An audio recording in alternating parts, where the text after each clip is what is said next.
पद्म विभूषण से नवाजे गए दिल्ली के हार्ट स्पेशलिस्ट भारत सरकार के पूर्व डायरेक्टर जनरल डॉक्टर जगदीश अब गरीबों के इलाज करते करते अपने क्षेत्र की गरीबी बेरोजगारी किसानों की बदहाली पर कार्य करेंगे। राजगीर बिहार विधानसभा क्षेत्र से कांग्रेस के भावी प्रत्याशी पद्म विभूषण से नवाजे गए डॉक्टर जगदीश प्रसाद भाजपा के समर्थित जदयू कौशल किशोर को टक्कर देंगे। बिहार शरीफ क्षेत्र अंतर्गत मोरा के पास एलिट होटल में राजगीर के क्षेत्र से आए हुए लोगों का हुजूम उमड़ पड़ा। राजगीर की भावी प्रत्याशी डॉक्टर जगदीश प्रसाद ने कहा कि राहुल गांधी देश में प्रदूषित राजनीति को स्वच्छ कर गांव के अंतिम पंक्ति पर खड़े युवाओं को नेतृत्व देकर राजनीति में शुद्धता लाने के लिए अथक प्रयास कर रहे हैं। न डर न लूट न कपट भारतीय राजनीति की नवचेतना के अग्रदूत है। सामाजिक आर्थिक न्याय जातिगत जनगणना के प्रणेता, 3500 किलोमीटर की भारत जोड़ो यात्रा से सौहार्द की परंपरा को पुनर्जीवित करने वाले करुणामय व्यक्तित्व के धनी का नाम है।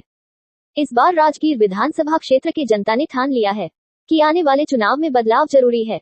इस बार मुख्य उद्देश्य आज की स्थिति, बिहार की जो स्थिति है उसके बारे में बताना चाहता हूँ, बताया लोगों को, और कैसे इस स्थिति से उबार किया जाए उसके बारे में बताया। आपको बता देना चाहता हूँ कि नीतीश बीजेपी जेडीयू की सरकार 20 साल से चल रही है। हमारी शिक्षा का सिस्टम बिल्कुल ख़राब हो गया। बहुत सारे प्राइवेट स्कूल खुल गए। जब हम जिस ज़माने में पढ़ते थे उस समय सिर्फ सरकारी स्कूल होता था और इतनी अच्छी पढ़ाई होती थी सरकारी स्कूल में कि आज उसको पढ़ करके हम एम्स दिल्ली चले गए पढ़ने के लिए मेडिकल। तो शिक्षा बिल्कुल इन्होंने ख़राब कर दिया। आज यहाँ से 98 लाख हमारे लोग पलायन करके चेन्नई, बॉम्बे, दिल्ली में नौकरी करते हैं। आखिर क्यों? नीतीश कुमार जी ने आखिर में गन्ने की फैक्ट्री क्यों बंद कर दिया? नीतीश कुमार जी ने 20 साल में यहाँ पर इंडस्ट्री क्यों नहीं लाया? जबकि हर राज्य आज ऊपर पहुँच गया है, लेकिन 20 सालों में जितना 20 साल हम पीछे थे, 28वां हमारा स्थान था 28 राज्यों में। आज भी गरीबी में, भूख में, हमारी अशिक्षिता में उतने ही हम उसी स्थान पर आज भी टिके हुए हैं। मतलब 28वां स्थान पर थे 20 साल पहले और आज भी 28वां स्थान पर है। हम लोगों को कहना चाहते हैं कि ऐसी सोच वाली मंत्रालय को, पार्टी को अब बिहार से उखाड़ फेंकना चाहिए। इसलिए हम आए, समय आ गया बिहार से उखाड़ फेंकने का।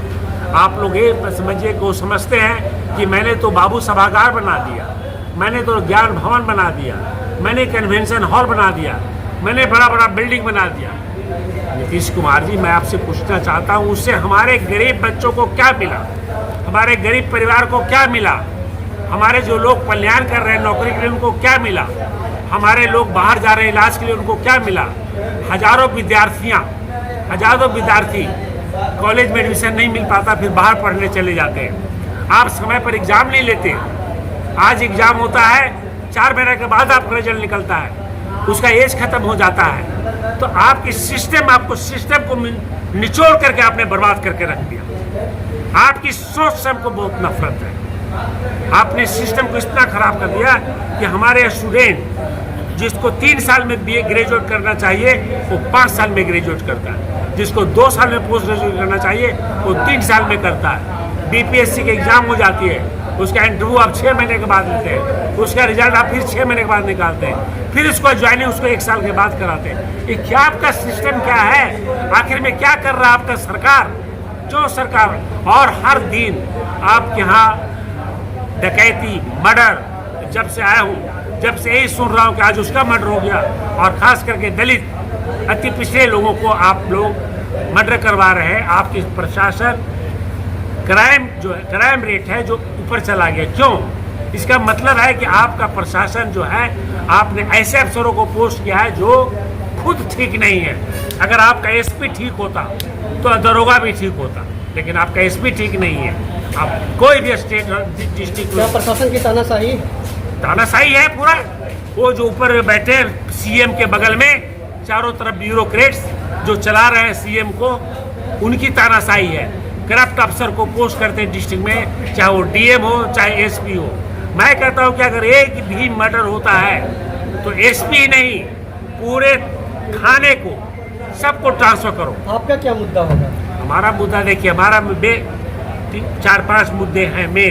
मेन मुद्दा है कि हम यहाँ के लोगों को कल्याण करने से रोके, हम उनको रोजगार दें।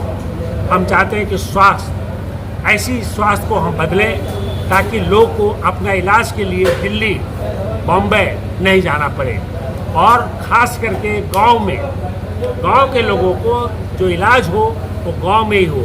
हमारी मोबाइल वैन खुलेगी, हम डिस्ट्रिक्ट को अपग्रेड करेंगे ताकि आपकी डिस्ट्रिक्ट के लेवल में ही जितने स्पेशलाइज्ड ट्रीटमेंट हैं, चाहे हड्डी का हो, पेट का हो, आँख का हो, कान का हो, नाक का हो, मैटरनिटी हो, वो सारे इलाज डिस्ट्रिक्ट हॉस्पिटल में होगी।